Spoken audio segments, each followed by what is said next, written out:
앉겠습니다. 네, 이제 가을이 성큼 다가와 있습니다. 환절기인데요. 건강 조심하시고 더 많이 웃고 또 행복한 가을이 되셨으면 참 좋겠습니다. 최근에 좀 주차가 많이 좀 밀려서 주차하기 어려우신 경우가 많이 있는데 옆에 그 어린이집의 그 주인분하고도 얘기가 됐으니까요. 여러분이 먼저 오시는 분들은 거기에 주차하셔도 괜찮습니다. 조금 함께 주차를 먼저 오시는 분들 좀 배려해 주셔서 늦게 오시는 분들이 주차에 힘들지 않도록 여러분 협력해 주시면 좋겠고요. 우리 서원 목사님 너무 반갑습니다. 네, 매주 오셔야 됩니다. 네, 우리 앞뒤 양옆에 인사하겠습니다. 사랑합니다. 축복합니다. 인사하겠습니다.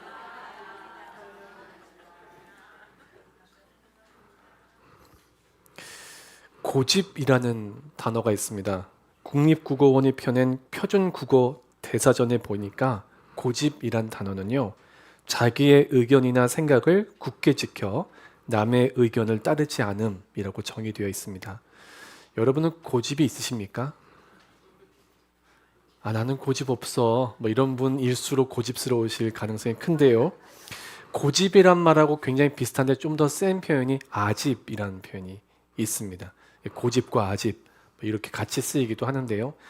아집, 그러니까 고집은 조금 긍정적으로도 쓰일 수 있는 단어예요. 뭐 최고집 식당, 뭐 이렇게 해서 식당이나 이런 데서 아주 고집스럽게 식당 그 음식 맛을 지킨다고 하는 표현을 지킬 수 있지만 아집이란 말은 굉장히 좀 부정적인 표현입니다. 내가 틀린 줄 아는데도 결코 굽히지 않는 거야. 우리가 하나님 앞에서나 다른 우리 성도들 앞에서도 이런 고집이나 아집에 사로잡혀서는 안 되겠다는 생각이 좀 들어요. 근데 원래 유난히 고집이 센 분도 있지만 보통 사람은 나이가 들면 나이가 들어갈수록 점점 더 고집스러워지는 경향이 보통 다 있습니다. 사람의 고집이 세지는 것은 노화 현상 중에 하나라고 합니다. 특히 뇌에는요, 신경세포, 우리가 보통 뇌세포라고 부르는 뉴런들 사이에서 정보를 서로 옮겨다 주는 이 시냅스라는 일종의 다리 역할을 하는 게 있는데요. 이 시냅스가 나이가 들수록 줄어들면서 고집이 세진다고 합니다.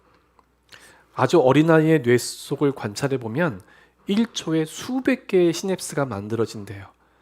우리 이한이 같은 우리 교회 막내 막 뛰어다니잖아요. 그리고 막 말도 막 정말 우리가 생각하지 못하는 새로운 단어를 창출하듯이 얘기를 하고, 그러니까 시냅스가 그만큼 수백 개가 보통 한 3, 4세 정도까지 갑자기 많이 만들어진대요. 그러니까 뉴런의 수는 비슷한데 시냅스의 숫자는 완전히 어린아이와 노인은 너무 큰 차이가 난다는 거죠. 그러니까 안 보이지만 어린아이 뇌 속에는 폭발들이 일어나고 있는 겁니다. 시냅스들이 계속 이 뉴런들을 이렇게 저렇게 다양하게 유연하게 연결하면서 아이들이 굉장히 창의적인 그리고 굉장히 유연한 생각을 한다는 거죠. 어른들보다. 제가 한번 물을게요, 여러분한테. 여러분 다 어른이시니까. 한국의 초등학생들에게 물었습니다. 1 더하기 1은 무엇입니까? 강혜경 집사님 뭐죠? 2. 예. 여러분 다 2. 근데 그 초등학생이 뭐라고 했냐면 친구라고 대답했습니다. 친구. 그러니까 우리는 숫자만 보잖아요. 근데 아이들은 이 숫자를 인간관계까지 연결시켜서 대답을 한 거죠. 뭐 정말 세상 따뜻한 창의성입니다. 또 이렇게 물었어요. 좀 더 어려운 질문인데, 기차가 칙칙폭폭 달린다. 이 문장에서 기차는 뭘 하고 있나요? 자, 나름 젊은 우리 노승윤 집사님. 달린다. 네. 다 똑같죠? 달린다.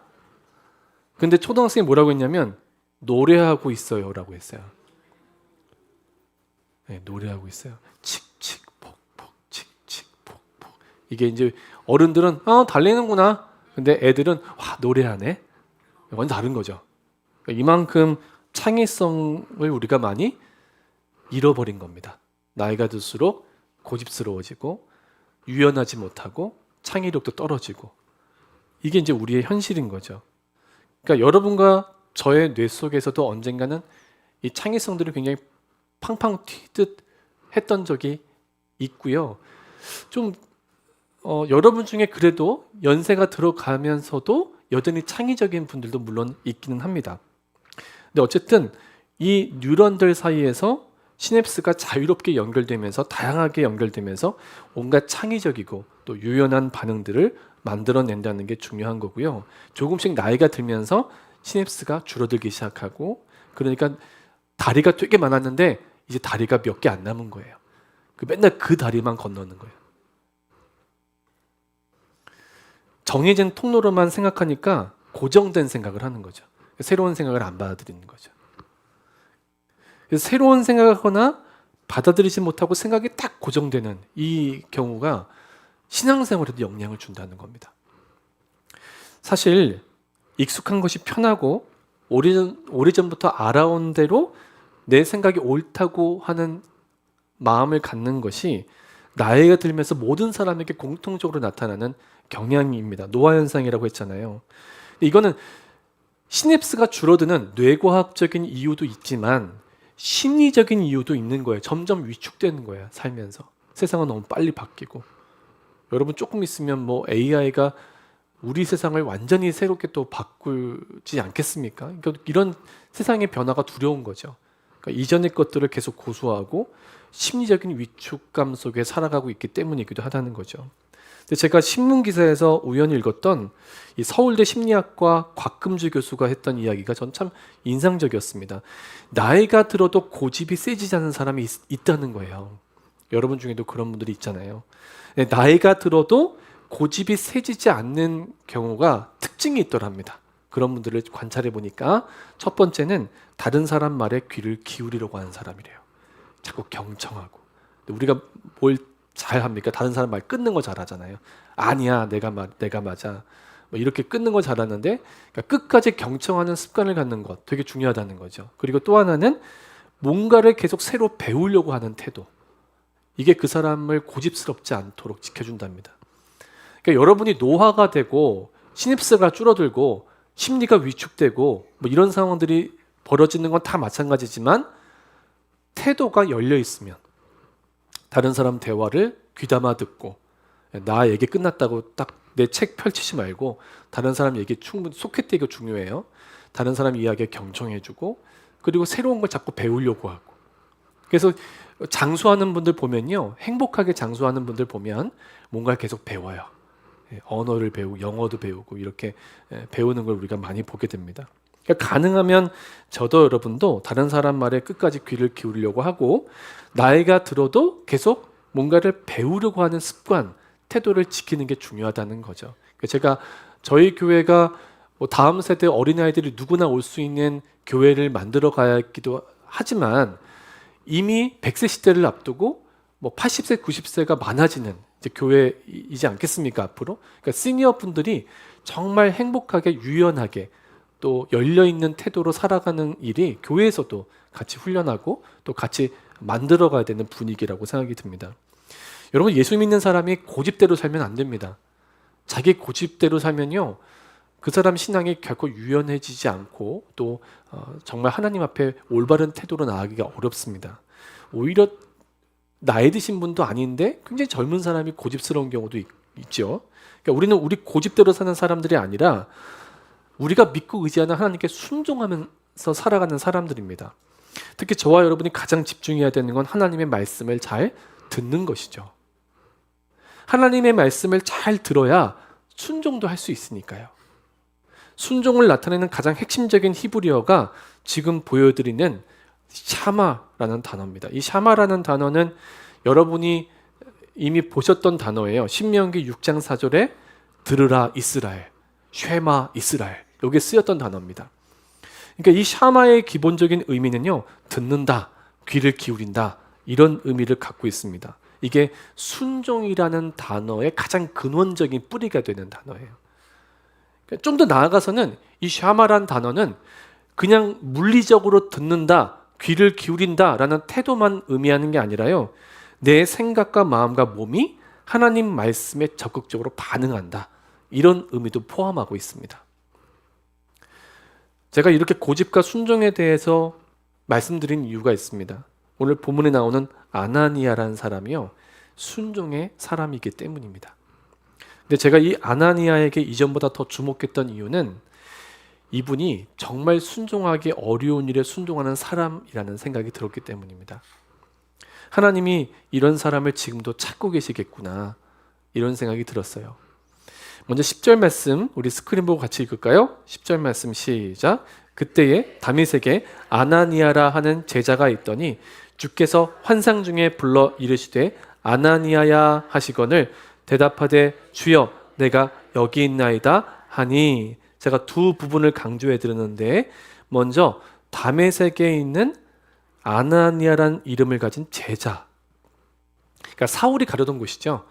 다마스커스에 이미 아나니아라는 유대인 그리스도인이 살고 있었다는 거예요. 근데 환상 중에 주님이 아나니아야 라고 부르셨다는 거예요. 근데 아나니아가 누구세요? 이러지 않고 뭐라고 대답해요? 주여 내가 여기 있나이다. 이렇게 대답하시길 바랍니다. 사울하고 아나니아가 굉장히 좀 대비가 되고 있죠. 사울은 누구세요? 누구요 도대체 이게? 이렇게 알아듣지 못했는데 아나니아는 바로 알아들어요. 아나니아야. 그러니까, 네 주님, 네 주님. 저 여기 있어요, 여기 있어요, 여기 있어요. 그러니까 그만큼 아나니아는 주님과 굉장히 가까웠다는 겁니다. 친밀했다는 거죠. 주님이 나를 부르시는데도 누구신데요? 하고 되묻는 게 우리의 현실일 수도 있습니다. 지금 우리의 모습일 수 있습니다. 그런데 여러분, 오늘 아나니아의 모습을 우리에게 보여주시는 이유는 우리도 이렇게 살게 하시기 위함입니다. 주님이 부르실 때 주님 저 여기 있어요, 말씀하세요 라고 대답할 수 있는 저와 여러분 되기를 주의 이름으로 축원합니다. 아나니아라고 해서 무조건 처음부터 주님의 음성을 잘 알아들었을 리 없습니다. 처음부터 믿음의 사람은 없습니다. 그는 믿음이 계속 자랐던 것이죠. 예수님을 영접하고 주님과의 교제를 계속 지속적으로 해가면서 주님의 음성을 듣는 것이 이 아나니아라는 사람의 인생에 계속 있었던 거예요. 근데 저는 이번에 설교 준비하면서 아나니아라는 이름이 가진 의미가 참 인상적으로 다가왔습니다. 지금 화면에 보여드리는 대로 아나니아라는 이름은 원래 히브리어로 하나냐입니다. 똑같은 거예요. 하나냐, 아나니아. 근데 하나냐라는 히브리어 이름을 소리나는 대로 헬라어로 옮겨서 음역한 게 아나니아스입니다. 근데 또 한글 성경은요, 히브리어를 헬라어로 음역한 걸 또 한글로 음역한 거예요. 복잡하죠? 그래서 아나니아가 된 겁니다. 그러니까 히브리어로는 하나냐, 헬라어로는 아나니아스, 한글로는 아나니아가 된 거죠. 그런데 이렇게 히브리어, 헬라어, 한국어 이렇게 다르다, 이것보다 중요한 건 이 이름이 뜻입니다. 하나님이 은혜를 베푸셨다. 여호와는 은혜로우시다. 자, 은혜라는 단어가 이 이름의 핵심입니다. 아나니아의 이름대로 하나님은 아나니아에게 계속 은혜를 베푸셨겠죠. 아나니아가 그 은혜에 믿음으로 반응을 했을 것입니다. 우리도 하나님의 은혜에 믿음으로 반응할 줄 알아야 하죠. 여러분, 사도행전 5장으로 가보면 이름은 같은데 다른 사람이 나옵니다. 아나니아. 기억나세요? 아나니아 삽비라. 예, 맞아요. 그 아나니아는 믿음으로 반응하지 않은 거죠. 욕심으로 반응한 거죠. 은혜는 똑같은데, 은혜를 똑같이 주셨는데 사도행전 5장의 아나니아는 자기 욕심으로 반응해서 성령을 속이려다가 죽게 되고요. 사도행전 9장의 아나니아는 믿음으로 반응해서 쓰임받는 길로 가게 되죠. 은혜는 똑같이 주어진 겁니다. 그리고 물론 우리가 믿음으로 반응하는 게 너무나 중요하지만 아나니아가 변화되고 성숙할 수 있었던 가장 본질적인 이유는요, 하나님이 아나니아에게 끊임없이 은혜를 베풀어 주셨기 때문입니다. 그러니까 여러분, 성경 읽으면서 야, 사울 대단하네, 아나니아 정말 훌륭하네, 이렇게 읽지 마시고요, 하나님이 이들에게 얼마나 큰 은혜를 베푸셨는가, 그리고 나에게도 동일한 은혜를 베풀어 주고 계시구나 하는 마음으로 읽으셔야 합니다. 로그인 미션이라는 선교단체 섬기고 계신 김용희 선교사님, 이분이 한 번은 선교사님들 집회를 섬기기 위해서 그 집회가 있는 전날에 도착을 하셔서 이 선교사님들이 이야기하는 걸 우연히 듣게 되셨대요. 근데 그 내용이 마음이 무너지는 내용이었대요. 여러분도 생각해 보세요.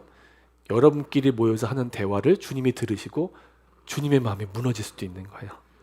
막 선교사님들이 이제 그냥 여과 없이 막 대화를 나누는데 이런 대화였대요. 이제 한 번씩 얘기를 하는 거죠. 나 이제 아무런 느낌도 없어. 아무런 감동도 없어. 또 그걸 들은 선교사님이, 옆에 있던 선교사님이, 난 이제 너무 지쳤어. 더 이상 사역하고 싶지 않아. 그리고 옆에 있던 또 한 선교사님이 이런 말도 하더래요. 심지어 나 이제 은혜 받는 것도 무서워. 야, 이번 집회에서 어떤 말씀을 주실까? 어떤 은혜를 주실까? 여러분 예배 올 때도 그런 마음으로 오시지 않습니까? 눈만 봐도 어떤 마음으로 오신지 알겠어요. 네. 여러분 이 자리에 온 것만으로도 얼마나 주님이 기뻐하십니까? 여러분의 상태에 상관없이 은혜를 막 지금 부어주고 계시거든요. 여러분 다 받으시기 바랍니다. 근데 이번 집회에서 어떤 은혜 주실까 막 기대하는 마음으로 와도 부족할 지경인데, 아니 성리사님들이 뭐 그냥 성도들도 아니고 부름받아 헌신하다가, 그렇죠, 선교지에서 탈진하고 무너지고 영적으로 메마르는데 그걸 누구한테 얘기하겠어요? 성도들한테 나 메말라요 이렇게 얘기할 수도 없고 본인들끼리 모였을 때 얘기를 한 거예요. 근데 그거를 강사인 이 선교사님이 듣다가 마음이 무너진 거예요. 야, 어떻게 말씀을 전해야 되나, 이렇게 무너진 선교사들한테. 근데 주님이 그 밤에 김영희 선교사님을 깨닫게 해주신 게 있었대요. 하나님은 한 번도 그러신 적이 없다는 게 깨달으시더래요. 하나님은 한 번도 우리를 향해서 야, 난 요즘에 너 봐도 아무런 느낌이 없다. 아무런 감동이 없어. 야, 이제 내가 너랑 뭐 하고 싶지가 않아. 심지어는 야, 요즘 너 보면 무서워. 이렇게 하나님이 한 번도 하신 적이 없다는 게 굉장히 위로가 되더래요. 그러니까 우리의 반응에 상관없이 하나님이 놀라운 은혜를 계속 부어주고 계시다는 거죠. 이게 깨달으시니까 강단에 설 수 있으셨다는 거예요. 여러분, 우리가 봐도 우리가 답답할 때가 있는데 하나님은 얼마나 답답하실까 싶어요. 야, 이제 그만하자. 너 안 되겠다. 뭐 그렇게도 할 말 없지 않습니까? 하나님이 여러분한테 야, 이제 그만하자. 이제 관계 끊자. 뭐 그렇게 해도 사실 할 말 없는 인생 아니냐고요. 근데 하나님은 한 번도 그렇게 말씀하시지 않았어요. 그렇게 우리를 대하시지 않았다는 거죠. 제가 꼭 그렇습니다. 툭 하면 하나님한테 힘들다고 투정만 부리는데 하나님이 저한테 또 그 소리냐? 너는 기도할 때마다 그 소리냐? 그러지 않으셨어요. 목회하면 목회할수록 제가 깨닫는 거예요. 하나님 같은 분이 없구나. 세상에. 진짜 하나님 같은 분이 없구나. 저는 아나니아라는 이름이 하나님이 은혜를 베푸셨다, 하나님은 은혜로우시다, 이런 의미였다는 게 참 마음에 감동이 됩니다. 결국 아나니아도요, 하나님의 끊임없는 은혜로 순종의 사람이 될 수 있었구나. 이렇게 보면 정말 위로가 되는 것 같아요. 여러분과 제가 지금 막 순종을 잘하는 사람이냐? 글쎄요. 그런 분도 계시겠지만 당연히 순종해야 하는 것도 순종을 안 하고 있는 경우도 꽤 있으실 거예요. 그런데 이런 우리한테 야, 이제 그만하자라고 하지 않으시고 계속 은혜를 부어주신다는 것은 하나님만이 하실 수 있는 일 아니겠습니까? 여러분, 하나님의 은혜 이 주일날 풍성히 받으시고요, 정말 하나님 앞에 믿음과 순종의 사람으로 다 함께 섰으면 좋겠습니다. 주님이 환상 가운데 아나니아 부르셨는데요, 아나니아가 적극적으로 반응했죠. 예, 주님, 제가 여기 있어요. 예, 참 영적으로 좋은 상태예요. 근데 우리 영적으로 안 좋으면 어떨까요? 왜 불러요? 뭐 이러겠죠. 근데 주님, 저 여기 있어요. 저 여기 있어요. 이렇게 하나님한테 반응한 거죠. 이 말은 말씀하시면 제가 따를게요 라는 의미예요. 주님 말씀하시면 제가 순종할게요. 그게 모든 순종할게요. 근데 주님이 아나니아한테 정말 어려운 순종을 요구하셨어요. 자, 우리 11절 12절 우리 스크린 보고 같이 읽을까요? 시작. 주께서 이르시되 일어나 직가라 하는 거리로 가서 유다의 집에서 다소 사람 사울이라 하는 사람을 찾으라. 그가 기도하는 중이니라. 그가 아나니아라 하는 사람이 들어와서 자기에게 안수하여 다시 보게 하는 것을 보았느니라 하시거늘. 아멘. 한마디로 뭐 하라는 거예요? 사울한테 가서 안수기도 해줘라. 간단하잖아요. 그 다음부터 다 하나님이 하시겠대요. 근데 이게 너무 어려운 거예요. 사울이요?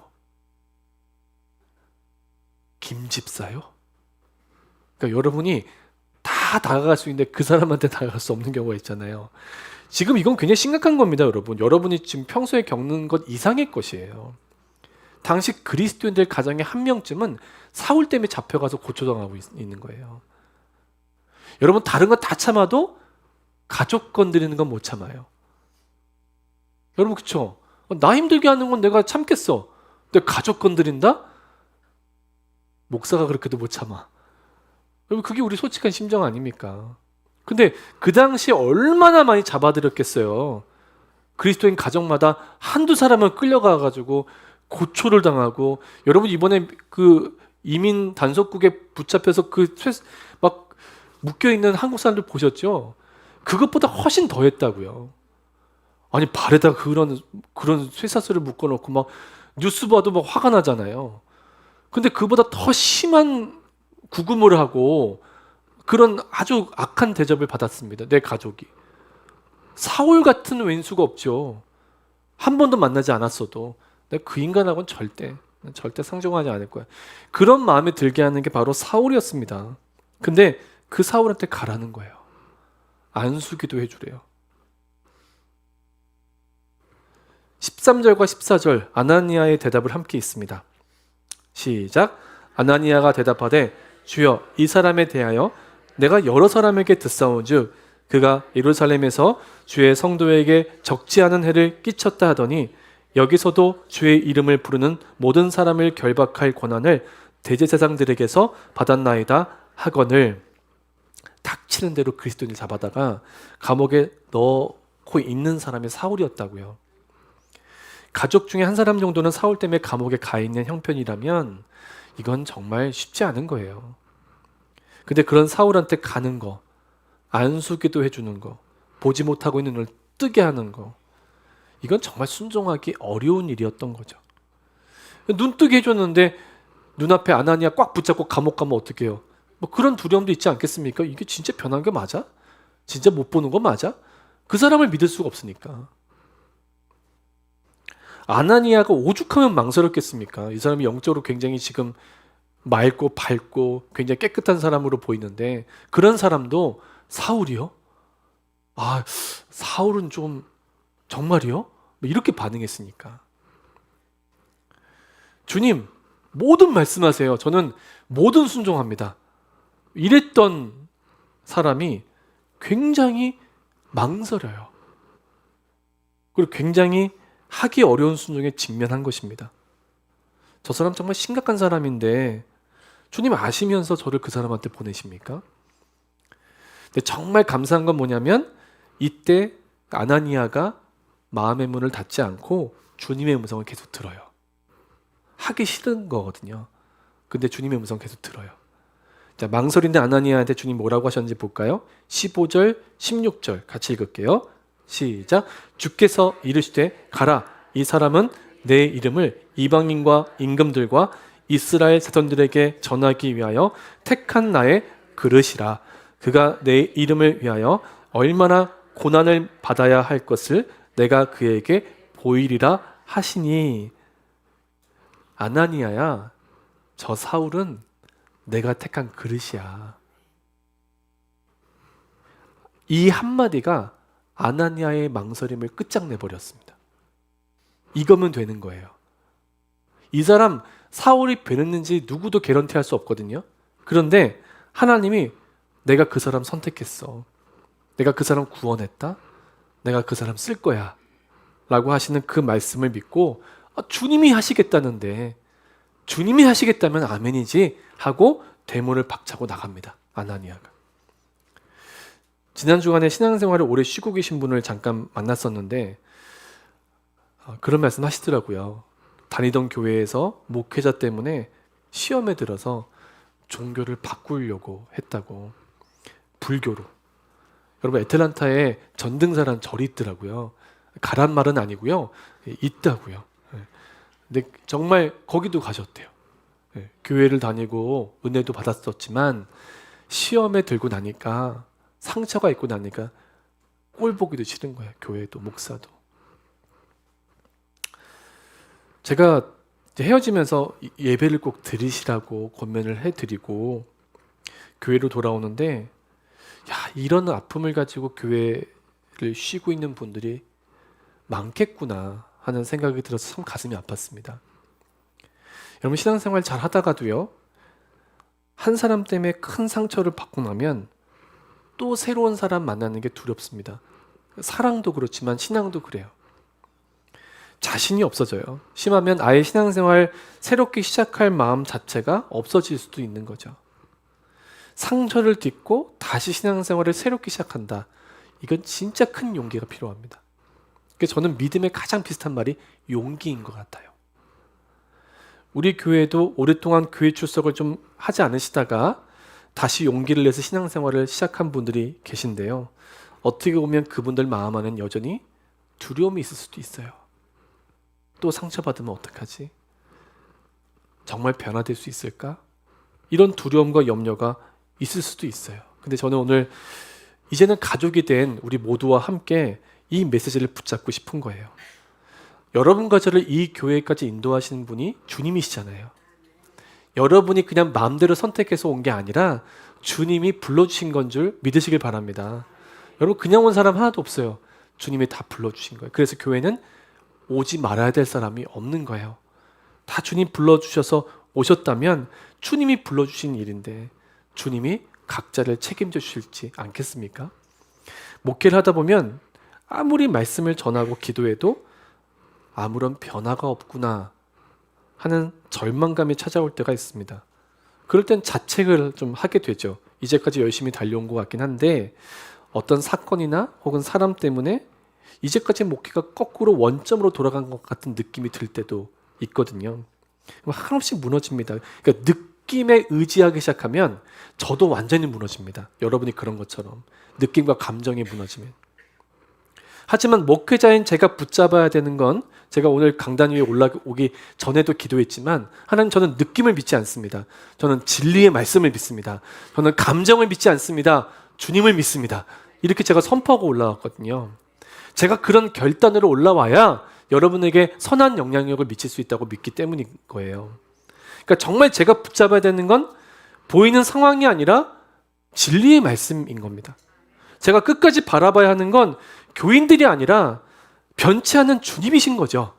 이 교회를 세우신 분도 주님이고 우리 교인이나 나를 불러 이 땅에 세우신 분도 주님이시다라는 걸 제가 믿어야 하는 겁니다. 그러니까 전 다른 건 몰라도 이 교회를, 이 목회를 하나님이 하신다라고 굳게 믿어야 되는 거죠. 성경대로 말하면 이미 주님이 다 이루셨어요. 주님은 승리의 주님이잖아요. 제가 이 믿음을 가지고 포기하지 않고 진리의 말씀을 전해야 되는 거죠. 어떤 상황에서도. 그리고 주님이 여기까지다 하실 때까지 복음의 말씀을 전하고 기도하다가 주님 부르시면 가면 되는 겁니다. 그게 제가 해야 할 가장 어려운 순종일 수도 있겠죠. 아나니아는요, 주님의 음성을 듣고 나서는 더 이상 토달지 않았습니다. 사울을 하나님이 그릇으로 택하셨다. 이 음성을 듣고 더 이상 망설이지 않습니다. 이제 사울에 관한 모든 것은 다 주님이 하실 거라고 믿었기 때문에 순종할 수 있게 된 것이죠. 그리고 모든 교회와 그리스도인에 관한 모든 것들도 다 주님이 하실 거야 라고 믿었기 때문입니다. 저는 이 아나니아의 순종이 너무 귀해 보이더라고요. 아나니아가 드디어 사울에게 갑니다. 머리에 손을 얹고 기도하는 감동적인 장면이 나오죠. 우리 17절과 18절 말씀을 같이 함께 스크린 보고 읽겠습니다. 시작. 아나니아가 떠나 그 집에 들어가서 그에게 안수하여 이르되, 형제 사울아, 주 곧 내가 오는 길에서 나타나셨던 예수께서 나를 보내어 너로 다시 보게 하시고 성령으로 충만하게 하신다 하니 즉시 사울의 눈에서 비늘 같은 것이 벗어져 다시 보게 된지라. 일어나 세례를 받고. 아멘. 제가 오늘 본문에서 가장 감동을 받은 단어는 형제라는 단어입니다. 형제요. 아나니아가 사울에게 안수하면서 형제요 라고 불러요. 예수님을 영접한 이상 이젠 당신은 내 형제입니다. 사울의 눈에서 비늘 같은 것이 벗겨지잖아요. 근데 저는 그 장면보다 아나니아가 형제여라고 부른 장면이 훨씬 더 감동적이더라고요. 정말 순종하기 어려운 일에 순종하는 사람. 전 아나니아의 모습을 보면서 여러분과 저에게 꼭 필요한 메시지라고 생각했습니다. 저도 여러분도 정말 순종하기 어려운 게 있어요. 꼭 순종하게 되기를 바랍니다. 2차 세계대전 당시에 독일의 수용소에 갇혀있다 풀려나서 독일 땅에, 자신에게 고통을 주었던 독일 땅에서 용서의 복음을 선포했던 코리텐 붐 여사라는 분이 있습니다. 자신을 죽음의 자리로 내몰았던 나라인 독일에 가서 용서를 선포하는 메시지를 전하죠. 근데 어느 날 강연을 마치고 내려오는데 한 남자가 다가와요. 얼음처럼 얼어붙었어요. 이 코리텐 붐 여사가. 왜냐하면 그는 오래전 코리텐 붐 여사가 갇혀 있었던 라벤스부르크 수용소의 간수였기 때문입니다. 그리스도인이 된 거예요. 이 간수가, 이 독일 간수가. 코리텐 붐 여사 앞에서 이제 제가 그리스도인이 됐습니다 하고 손을 딱 내미는 거예요. 그런데 손을 잡을 수가 없는 거예요. 이거 쉬운 일 아니죠. 거기 그 표현을 쓴 글을 보면 가방을 뒤졌다 이렇게 써 있어요. 이걸 외면하고 싶은 거예요. 잠시라도. 손을 내미는데 도저히 잡을 수가 없는 거예요. 마음속에 상처가 사라진 줄 알았는데 또 막 나오는 거예요. 그 수용소에서 갖은 모욕을 당하고 고통을 당하고, 심지어 자기의 언니는 그 수용소에서 죽었어요. 이게 얼마나 말할 수 없는 상처고 고통입니까? 막 가는 곳마다 용서의 복음을 선포했던 코리텐 붐 여사가요, 손이 안 나가는 거예요. 손이. 그때 그 손이 내밀어지는 것조차도 힘들었던, 용기가 나지 않던 그때 기도가 나오기 시작합니다.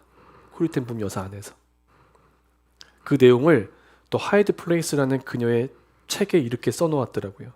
아주 짧은 기도인데, 예수님 제발 도와주세요. 제가 손은 들 수 있어요.